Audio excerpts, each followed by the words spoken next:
Hello and welcome. This is Wahid from Cluster 1. This video is on BFU Circular 26. Don't be scared. I am not going to read that whole circular here.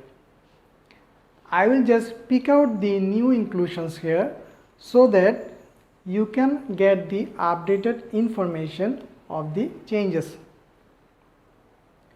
We all know that Anti-Money Laundering Department was established in 2002 by Bangladesh Bank. Later in January 2012, it has transformed as Bangladesh Financial Intelligence Unit. In short, we say BFIU. Now, what is BFIU?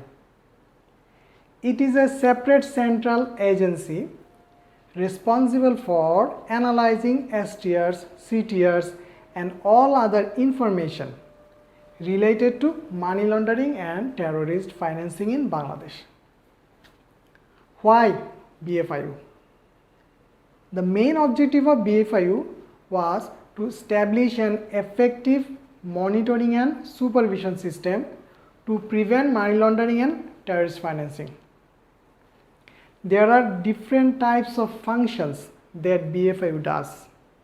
Of those, I will share the 5 key functions here so that you can easily understand the nature and activities of BFIU. Number 1. BFIU maintains a database of all STR, SAR, CTR, money laundering and terrorist financing related information of all the financial organizations of the country.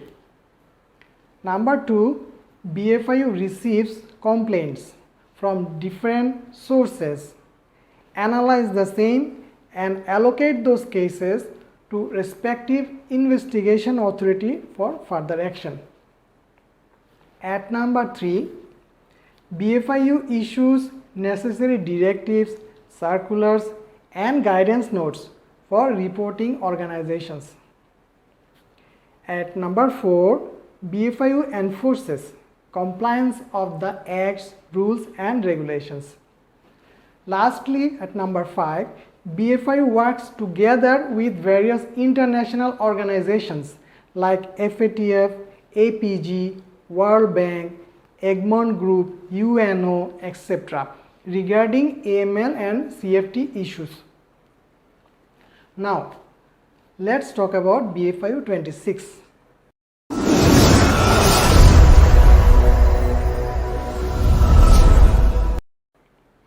Do you remember BFIU 10, the master circular?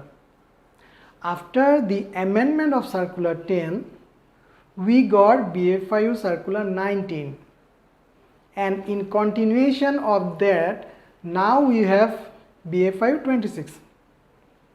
This circular issued on 16 June 2020.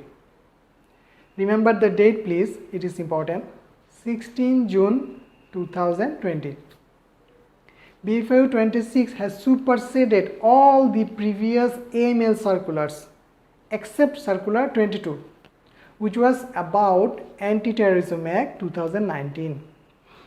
It also has superseded all the previous BFIU circulars except BFIU circular 2, 7, 22, 23, 24 and 25. Now question is, what is the major amendment in this circular? The answer is risk rating scale and concept of TPKYC. In BFIU 26, risk rating scale has been categorized into 6 different types. Number 1, product services and channel type risk rating. We have different types of banking products like savings, current, FDR, DPS, FC account, SND account, RFCD account, and these are specified with different rating scores. On the other hand, channel type risk means through what channel we are booking our customers like RM, DST, walking, internet, etc. At number 2, geographical type risk rating, where the customer is residing. There are three categories: resident Bangladeshi, non-resident Bangladeshi, and foreign nationals. If customer is a foreign national, then we have to determine whether customer is from high risk jurisdiction or from any sanction listed country.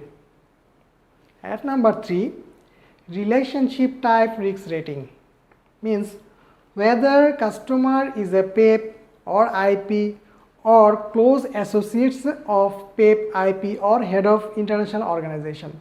At number 4, transaction related risk rating. Here yearly average transaction volume will be calculated. At number 5, transparency related risk rating. Whether customer have provided authentic or reliable information of source of fund or not. At number 6, profession related risk rating.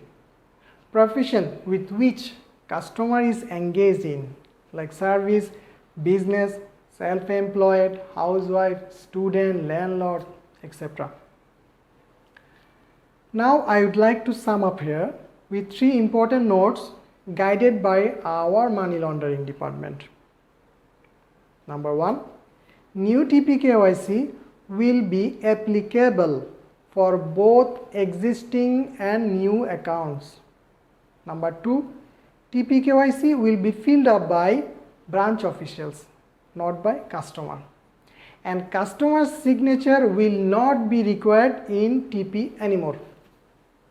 Lastly, number 3, high risk will be considered if KYC score is 15 or above, earlier which was 14 or above. So that's all for today. Thanks for watching.